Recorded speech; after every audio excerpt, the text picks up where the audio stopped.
malapit na. Dito ako ngayon, ako lang mag-isa kasi walang signal dun sa amin pinagkukuprahan. So nandito ako ngayon kasi mag-upload ako ng reels. So na yun, 6:21 PM.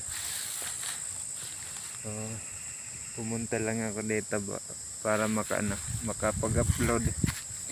Wala kasing signal doon, dito lang may signal. So pero mahina pa doon, mas malakas ang signal doon, kaso malayo na. Okay naman pumunta doon, safe naman, kaya dito lang ako kasi medyo malayo na.